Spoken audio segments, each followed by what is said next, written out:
ucokaniririe utonga uria ugutwarana na kioneki kia ukuria kana ukuria mukinyaniru kiria kiiguaniirwo niguo kurua na thina wa ugaruruku wa riera, mbaara cia kimabururi, wongerereku wa thiri hamwe na ucokaniriria wa utonga gikiroini kia thii yothe itemiini ria gukinyaniria na kioneki kia mwaka wa kana kioneki na ukuria wina umithio. Eno ni miario ya mutongoria wa bururi Ndagitari Ruto na uria ukiaritie ari muciini wa New York bururi-ini wa Amerika kigomano-ini kia Urumwe wa mabururi na kiria kiragithie na mbere bururi-ini uyu.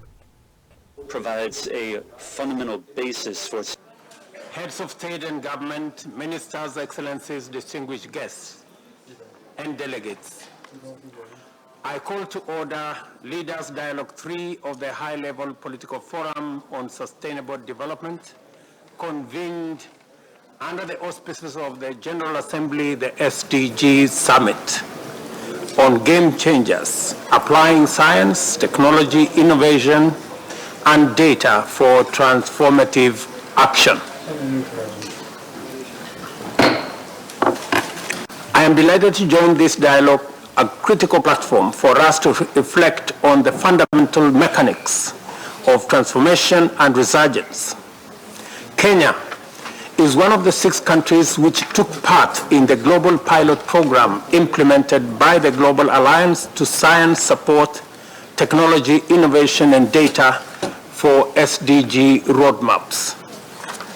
We have been implementing a national economic transformation blueprint to transform Kenya into a newly industrialized middle-income country.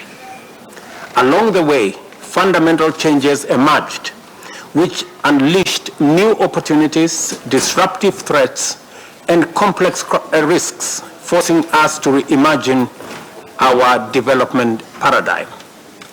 We have adopted a bottom-up economic transformation agenda which puts job creation at its core with agriculture, affordable housing, universal health coverage, manufacturing, MSMEs, the digital economy, and climate-positive growth as sectoral pillars of our implementation.